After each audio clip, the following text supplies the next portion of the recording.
ওই যে এক মুরব্বী চাচার দেখছেন না, সারির সময় শেষ, খাইলে খাও না খাইলে না খাও, সিলেটি ভাষায়। তো বাচ্চারে বলবেন যে বাচ্চা শুনো, কোন মোবাইল টোবাইল দেখানো হবে না, খাইলে খাও না খাইলে না খাও। বাচ্চা দেখবেন একদিন খাবে না, দ্বিতীয় দিন খাবে না, তৃতীয় দিন খাবে না, এরপরে দেখবেন এক সময় ও খাবে, ওর বাপ মা 14 গোষ্ঠী একসাথে খাবে। খাবে না মানে আপনি আবার মনে করবেন যে হুজুর তাহলে বাচ্চা মরে যাবে না। না, এত সোজা না মানুষের মরণ। 2, 4, 5, 7 দিন না খাইলে মানুষ মরে না, এত সোজা না। যখন ঠেলায় পড়বে দেখবেন ও খাবে, ওর বাপ মাও সাথে খাবে।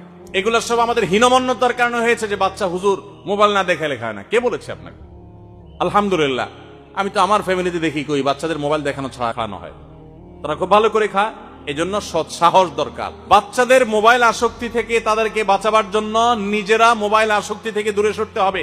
আপনি সারাদিন ভূতের মতো মোবাইলে ডুব দিয়ে থাকবেন আর বলবেন হুজুর একটা দোয়া লিখে দেন, তাবিজ লিখে দেন, বাচ্চা যেন মোবাইল আসক্তি দূর হয়ে যায়। সম্ভব না। তাবিজ তো আপনার হাতে, আপনার কাছে। আপনি নিজে ছেড়ে দেন, বাচ্চা এমনিতে কি হবে, মানুষ হয়ে যাবে ইনশাআল্লাহ।